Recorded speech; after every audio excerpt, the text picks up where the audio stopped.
예, 감사합니다.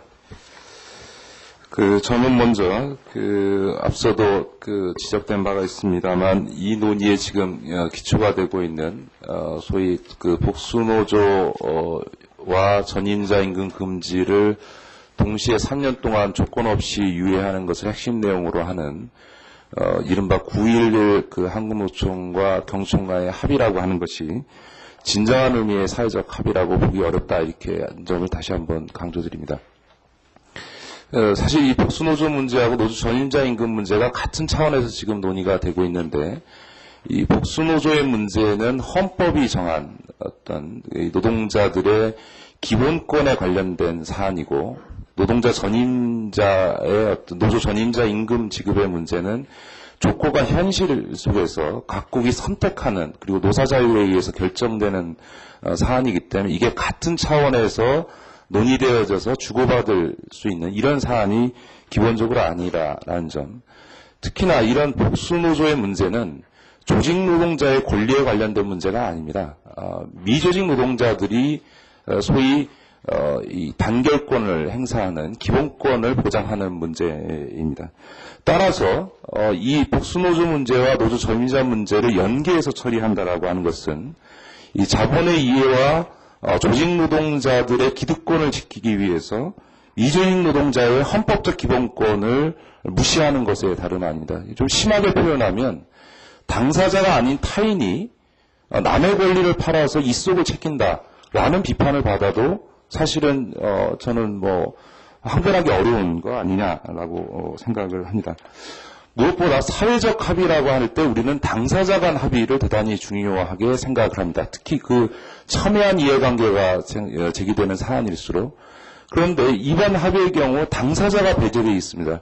복수노조 문제의 당사자라고 얘기할 수 있는 미조직 노동자들의 이해가 과연 이 과정에 어떤 형태로 반영되어 있는가라고 볼 때 이것을 과연 우리가 진정한 의미의 사회적 합의라고 볼 수 있느냐라는 것에 대해서 저는 근본적으로 문제제기를 하지 않을 수 없습니다.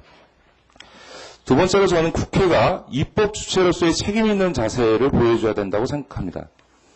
사실 솔직히 이 자리에 계신 의원님들 그리고 지금 진순위로 나오신 분들께도 저는 묻고 싶은 것은 정말 10년 동안 준비하지 않았던 복수노조 문제와 노조 전임자 문제를 3년 유예한다고 해서 준비할 거라고 믿는 사람이 과연 이 공청회 자리에 누가 있는가? 사실 아무도 없습니다. 그냥 뜨거운 감자를 시간만 연장해 놓는 거라고 저는 생각합니다. 그런데 국회가 이런 상황을 그대로 일부 당사자가 합의해왔다고 해서 그대로 추인해서 또다시 무책임하게 아무런 시행 방안도 결정하지 않은 상태로 연기하는 것은 국회의 존립 이유를 스스로 부정하는 것이다. 우리가 저도 시민단체로서 많은 입법적 관련된 사안에 대해서 활동을 합니다만 보통 입법 사안들을 우리가 유예할 때는 방안을 결정지어놓고 그 시행 시기만을 유예하는 거지 이런 식으로 아무런 구체적 시행 방안도 정하지 않은 상태로 유예하는 경우가 있는가? 가깝게 증권관련 집단소송제를 유예한 역사가 있습니다. 2년 유예했다가 또다시 2년 유예해서 4년을 유예했지만 그러나 그것을 어떻게 시행할 것인지는 분명히 법에 명시를 하고 유예를 하는 거죠. 지금처럼 아무것도 없이 원칙만 밝힌 상태로 유예하는 일이라는 게 과연 국회 입법사에 있어서 몇 개나 되느냐라고 하는 점에서 저는 지금의 이런 조건 없는 3년 유예안을 그대로 받아주는 것은 국회의 책임을 다하지 못하는 거라고 생각합니다. 특히 앞서 저희가 참여연대에서 주최한 토론회에서도 노경청 간 합의안이 패키지로 돼 있기 때문에 그중에 하나도 손대면 큰 혼란이 온다라고 얘기하는 것은 전 국회 입법권에 대한 도전일 뿐만 아니라 과연 거기서 얘기하는 혼란이 누구의 혼란이냐 90%의 미조직 노동자들의 요구는 목소리는 완전히 배제된 상태로 10%를 갖고서는 혼란을 얘기하는 것은 대단히 부적절하다라고 생각합니다. 저는 그런 점에서 국회 입법 과정이 책임 있게 이루어져야 되고 더군다나 지금 정기국회가 얼마 안 남았습니다만 지난 몇 년 동안 끌어져 왔던 사안들이 지금 오늘 공청회 이후에 불과 1, 2주 만에 졸속으로 처리되어지는 일은 결코 없어야 된다. 더군다나 지금 이와 관련된 입법안이 노동청 합의안뿐만 아니라 민주노총 입장 그리고 저희 참여연대와 같은 시민단체 또 개별 의원님들에 의해서 다양하게 제기되고 있기 때문에 그러한 것들이 물론 노동청 합의안이 하나의 안으로서 검토되고 존중되어질 수 있겠습니다. 그것은 하나의 안일 뿐이고 다른 여타의 의견들과 함께 종합적으로 검토되어져서 충분히 논의 되어져서 토론되어지고 결정될 필요가 있다. 그것을 위해서 저는 환노위 산하에 진정한 사회적 합의를 위한 노사정 그리고 공익 시민사회가 함께 참여하는 새로운 논의 TFT를 팀을 구성할 것을 제안을 드립니다.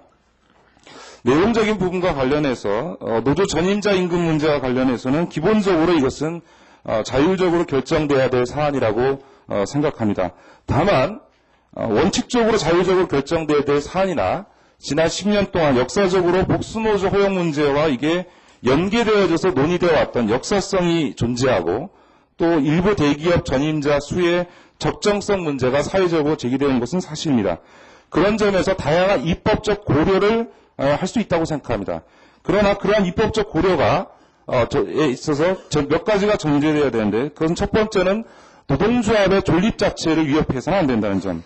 두 번째로는 서구와 같은 산별노조 체제가 우리나라에 확립되어 있지 않다는 점.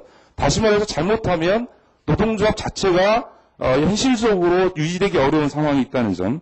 또 전임자 임금 문제가 일부 대기업에 집중돼서 제기됐다는 점 등이 고려되어야 된다고 생각합니다. 더 나아가서 본질적으로 노조 전임자 임금 지급 문제가 제기되는 것은 노동조합의 자율성 침해나 부당노동 행위의 금지 차원에서 제기되는 겁니다. 따라서 노동조합의 자율성이 침해되지 않고 부당노동 행위의 소지가 없는 한 그것을 법으로 금지해야 되는 합법적성, 그러니까 합리적 이유가 저는 별로 없다라고 생각을 합니다.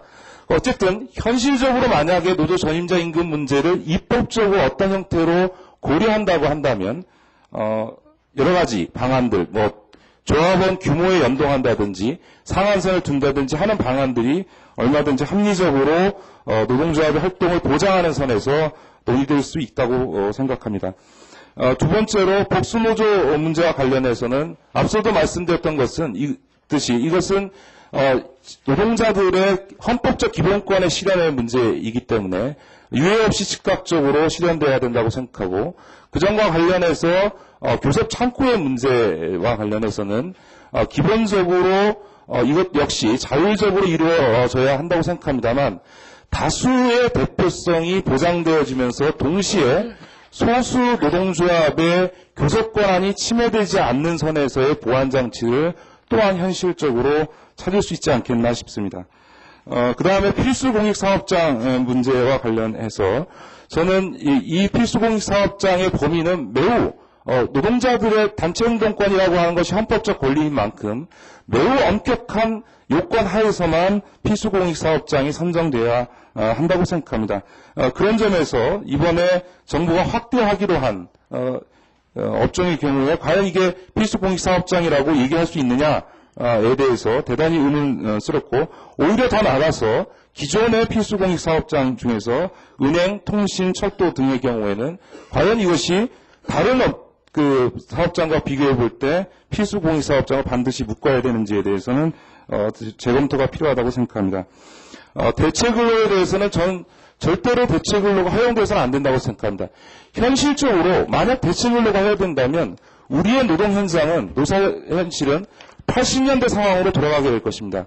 다시 말해서 대체근로 인력은 현실적으로는 구사대로서 기능을 하게 될 것이고 그것이 첨예한 노노 갈등을 낳을 뿐만 아니라 파업 이후에 인력 운영에 있어서도 사용자 측이 아마 감당하기 어려운 후유증을 안지 않겠느냐라고 하는 점에서 대체근로는 허용되어서는 결코 안 된다. 그런 경우에 직권중재를 폐지하고 대체근로를 허용하지 않을 경우에 필수유지 업무 제도를 도입할 수 있습니다만 이 부분들이 자의적으로 확대되지 않게 하기 위해서 필수유지 업무의 요건을 엄격하게 법으로 제한할 필요가 있다라고 생각합니다. 저희가 주최한 토론회에서도 제기를 했습니다만 현재 우리가의 경우에 이런 긴급조정제도라든지 대체근로라든지 필수유지 업무와 같은 이런 중첩적인 이 단체행동권에 대한 제한 규정을 둘 경우에는 직권중재 제도를 폐지하는 의미가 전혀 살지 않는다라고 하는 점을 강조해서 말씀을 드립니다. 마지막으로 다시 한번 말씀드린다면 오늘 이 자리도 사실은 보면 이번에 노사관계 선진화 로드맵을 통해서 우리가 해결해야 될 문제 중에서 중요한 이해 당사자인 90%의 미조직 노동자, 비정규직 노동자, 여성 노동자들의 목소리가 이 자리에 지금 반영될 길이 하나도 없습니다. 이것이 바로 오늘 노사관계 문제를 다루는 우리의 한국적 현실의 문제라고 생각합니다. 그런 점에서 저는 노동청 합의안을 중심으로 이 논의가 되는 것은 90%의 노동자들을 배제하는 논의가 된다라는 점을 다시 한번 강조드립니다. 감사합니다. 네, 수고하셨습니다. 다음은 위원님들의 질의 순서가 되겠습니다. 말씀드린 대로 우리 공청회 출석하신 위원님들에게 우선 질의를 해 주시고 첫 질의 시간은 우선 첫 번째 10분으로 하겠습니다. 우선 보류하신 분들은 빼고 존경하는 안홍준 위원님 질의하십시오.